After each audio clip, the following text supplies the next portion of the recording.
what if achieving, like, absolute divine enlightenment wasn't some mysterious, abstract spiritual journey? Right, which it almost always is. Yeah, exactly. What if, instead of all that vague poetry and, metaphors about finding your inner light, you were handed a rigid, mathematically precise instruction manual? Like a literal step-by-step guide. Yeah, like insert peg A, tighten screw B, and congratulations, you are a god. It's wild because it completely flips our usual understanding of transcendence totally on its head, you know? Oh, for sure. Because when we look at global esoteric traditions, the path to the divine is, well, it's almost always portrayed as highly individualized Yeah. and super ambiguous. Very, very ambiguous. Right, so finding a text that just strips away all that abstract stuff in favor of a literal roadmap is, I mean, it's incredibly rare. Which brings us perfectly to the source material for today's deep dive. We're unpacking translated excerpts from this philosophical text called The Lecture Record from Zhefeng. And this document lays out this highly specific, I mean, incredibly detailed blueprint for human beings to completely transcend their mortal state. Completely. And just to set the stage for you listening, while neither of us are, packing our bags for a celestial realm just yet, exploring the architecture of this belief system is just such a fascinating exercise. Oh, absolutely. It tells us so much about human desire and, well, our endless search for structure. Right, and what we actually consider to be the ultimate finish line of existence. Yeah, and the foundational context here is essential, I think. This text is anchored in the philosophy of Lifechanyuan.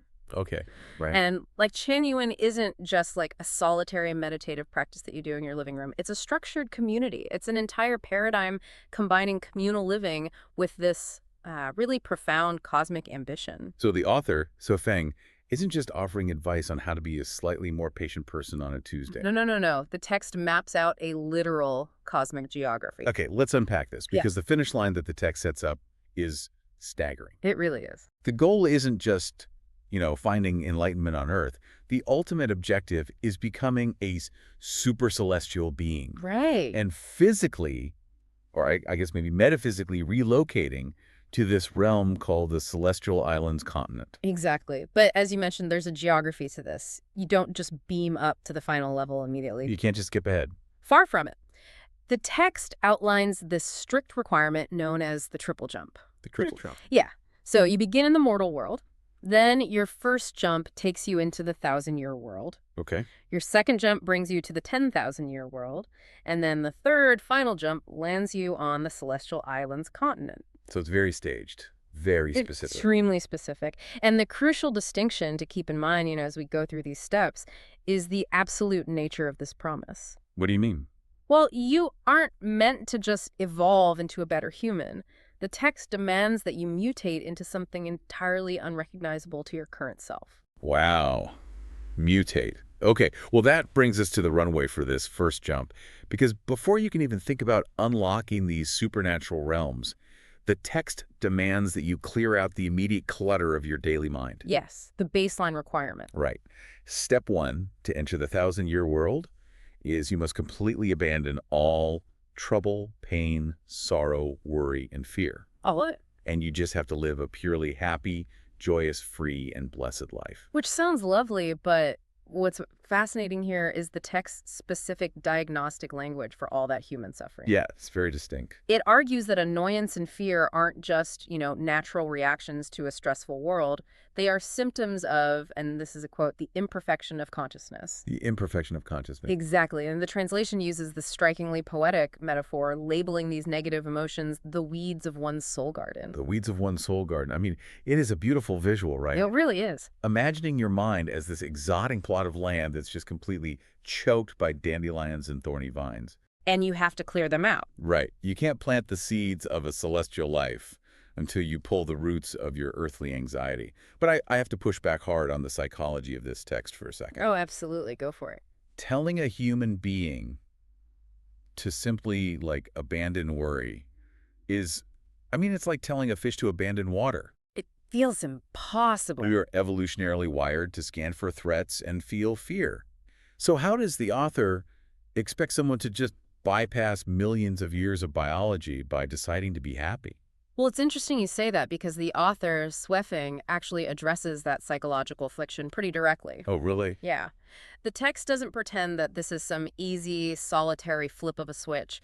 It admits that eliminating mortal troubles while living in the conventional secular world is, frankly, nearly impossible. Okay, so it does acknowledge reality. It does, and this is exactly where the mechanics of the Lifechanyuan community come into play. Ah, right, the communal aspect.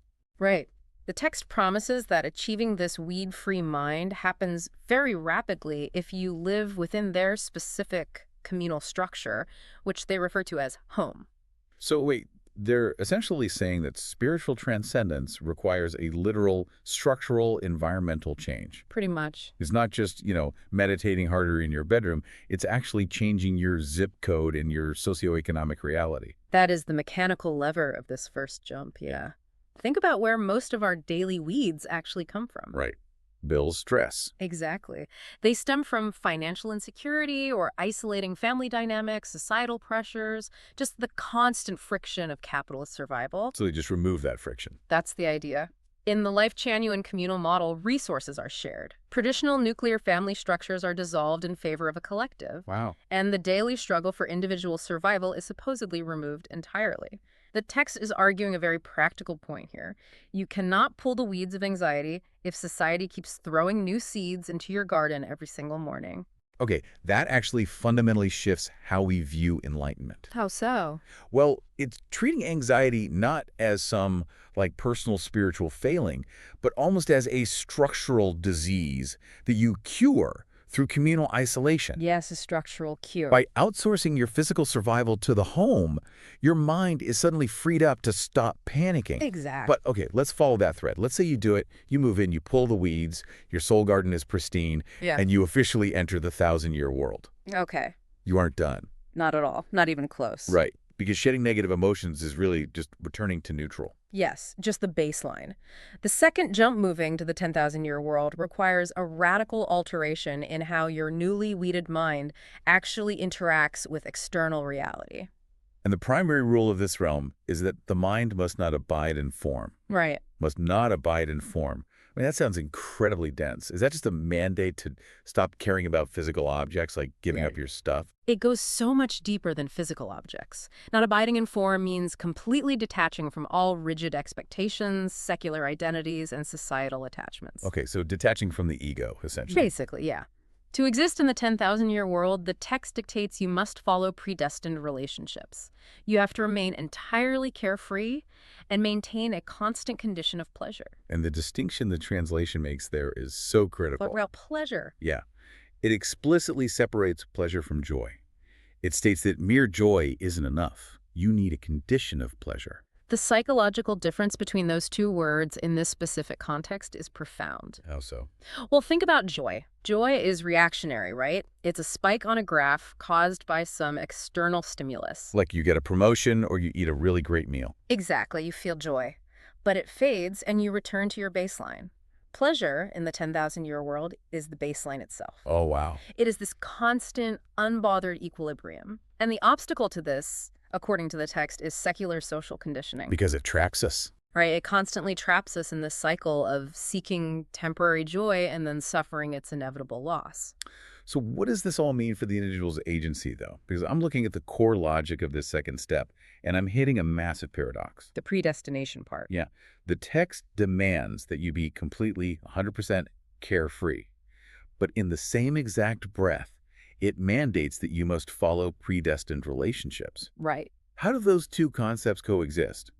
If I am following a pre-written destiny, I am literally bound to a script that feels like the exact opposite of ultimate freedom. I know, it really does. And that paradox is really the crucible of the entire Lifechanyuan philosophy. Okay. To the secular mind, destiny sounds like a prison. But the text resolves this by basically redefining what freedom actually is. How do they redefine it? It argues that following predestined relationships isn't about blind obedience. It's about expanding your internal nature by removing all resistance to the inevitable. So it's the difference between fighting reality and aligning with it. Yes.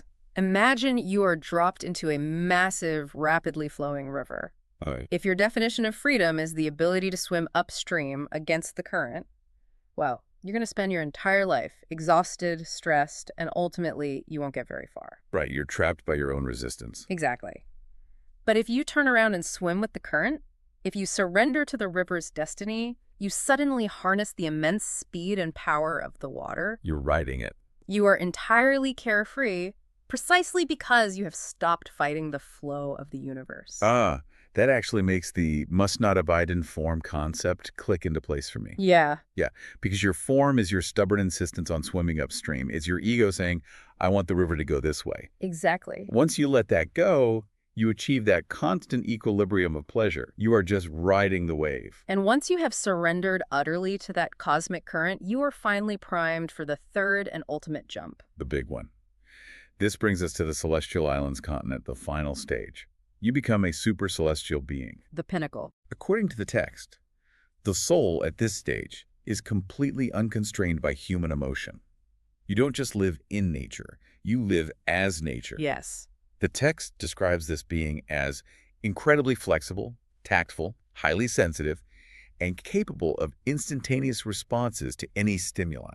The author refers to the universe at this supreme level as the dance of nature. The dance of nature. The supercelestial being experiences infinite changes flowing through them in a perpetual blissful state. So you are no longer observing the river, You are the water. And here's where it gets really interesting for me. Yeah. Because up until this point, we've been swimming in deep, abstract philosophical waters, right? We're talking about soul gardens and cosmic currents and emotional detachment. Very abstract, yeah. And then suddenly, right at the absolute pinnacle of this journey, the text drops a highly specific, almost gamified detail. The powers. Yes. It states that upon reaching this realm, you acquire exactly 64 magical powers. It is such an abrupt shift, right? Going from abstract emotional philosophy to this quantifiable set of supernatural abilities, it's jarring to modern sensibilities. Extremely jarring. Like, why 64? Well, we have to look at the cultural and philosophical roots of that specific number. 64 is not just some random figure pulled out of thin air. It instantly makes me think of the I Ching, the ancient Chinese book of changes. That is the exact parallel. Really? Yes. The I Ching is composed of 64 hexagrams, which essentially represent all the possible permutations of change in the universe. So it's like a mathematical map of reality. Precisely. By stating that the supercelestial being possesses 64 magical powers, the text isn't saying you get like 64 different spells like a video game character. Right. It is symbolically stating that you have achieved perfect mastery over every single possible permutation of the natural world. So you have an instantaneous, perfect response to all 64 states of existence. Exactly. If the universe is the dance of nature, having the 64 powers basically means, every single step of the choreography flawlessly. Yes. But this raises a really important question about the structural safety of the text's internal logic. What do you mean by structural safety? Well, Xu Feng establishes a totally non-negotiable rule regarding these powers. There are absolutely 0 magical abilities available to you during the first 2 jumps. Wait, none at all? None. You cannot manifest a single supernatural thing in the mortal world or the 1,000-year world or even the 10,000-year world. So you can't be a wizard who happens to also struggle with anxiety. Exactly. A person can only self-refine and unlock these powers once they have completely finalized their supreme transformation. And if you think about it, there's a profound psychological safety mechanism built into that rule. Oh, it's an ultimate cosmic padlock. Right. We talked about how step 1 requires purging all fear, and step 2 requires dissolving the ego and worldly desires. Yeah. If you handed 64 magical powers, the literal ability to manipulate the fabric of nature to a mortal who is still trapped by greed or jealousy or panic, the result would be catastrophic. It would be handing a loaded weapon to a toddler. Absolutely. The text posits that absolute power is only safe in the hands of a being who has utterly eradicated the desires that would make them abuse it. The powers are reserved exclusively for someone who acts as a pure, frictionless, ego-free extension of nature. It implies that the universe protects itself. Oh, I like that. Yeah, you don't get the keys to the cosmos until the cosmos knows for a fact you won't crash the car. Exactly. But just as we reach this incredible, lofty peak of super celestial beings and magical powers, the author pulls off this fascinating narrative maneuver. Right, they bring it all back down. Yeah, they bring this entire cosmic roadmap crashing aggressively back down to Earth and point the finger directly at the reader. Yeah, the concluding section of the excerpts reveals a really striking level of self-awareness. It does. The author openly acknowledges a pretty frustrating truth. Giving profound classical lectures about enlightenment is very easy in theory, Right. The roadmap is mathematically precise. The theory is completely clear. but actually living it is intensely, agonizingly difficult. Because humanity is incredibly messy. We cling to our weeds. We really do. So, to cut through our tendency to kind of delude ourselves about our spiritual progress, the text presents a rapid-fire, binary diagnostic checklist. A literal checklist. And let me tell you, the standards on this list are uncompromising. The text states it definitively. If you have desire, if you have pursuit, if you have persistence, or if your mind abides in form, you are a mortal. You are not a celestial. If you cannot rid yourself of physical constraints, mortal. If temporal constraints bother you, mortal. The ultimate markers of success are laid out so plainly. You must be always happy. You must be always pleasant. You must be always in absolute bliss. It is the most brutal spiritual performance review imaginable. Right. There is absolutely no grading on a curve here. If you harbor even a microscopic shred of worry about like an electric bill you have to pay next Tuesday, you instantly fail the celestial test. Yeah. You are dragged right back down to the mortal category. Exactly. I just find myself marveling at the sheer audacity of demanding a human being be always in absolute bliss. It's a huge ask. Is that standard meant to actually be achievable, or is it designed to constantly keep the practitioner in a state of striving? Well, if we connect this to the bigger picture, this diagnostic section reveals the completely unyielding nature of the Lifechanyuan definition of enlightenment. Unyielding is a good word for it. Yeah, becoming a celestial or a Buddha, as the text equates them in this state, is a literal formula. As the author writes, the theory is clear and the roadmap is clear. The text views its own architecture as infallible. So if you fail, it's not because the instruction manual was wrong. Exactly. It's because you refuse to tighten the screw. The math works. It is only human fallibility, our stubborn biological attachment to the very weeds that choke us, that makes the execution so incredibly hard. Wow. The text forces a mirror in front of the practitioner. You know exactly how to transcend, so why are you still choosing to suffer? That is a staggering question to be confronted with, and we have taken a massive journey through this source material today. They really have. We started in a mundane backyard, tasked with the agonizing process of pulling the psychological weeds of mortal fear just to, buy a ticket to the 1,000-year world. Right.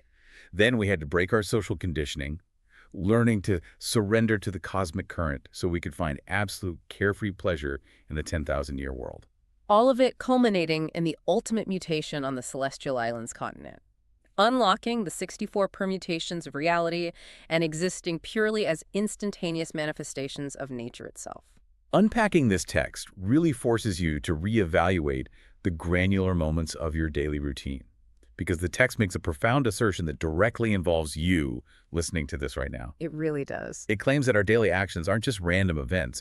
They are simply an expression of our nature and our expanding physical structure. So even the most mundane things you do, making coffee, sitting in traffic, responding to a frustrating email, are in theory tiny movements within the cosmic dance. Which leaves me with a thought I want you to really mull over today as you go back out into your very human, very mortal life. If the universe truly is the dance of nature, as this text insists, are all of our daily, exhausting mortal anxieties just us stubbornly refusing to learn the choreography? It's a great question. If you decide to wake up tomorrow and completely stop resisting your predestined relationships, if you just let the river carry you without fighting the current, would you actually feel one step closer to the 1,000-year world? It turns out the instruction manual for the universe might actually exist. The real question is whether we have the courage to follow the steps, or if we're just going to keep staring at the thorny weeds in our own garden, wondering why we haven't sprouted wings yet.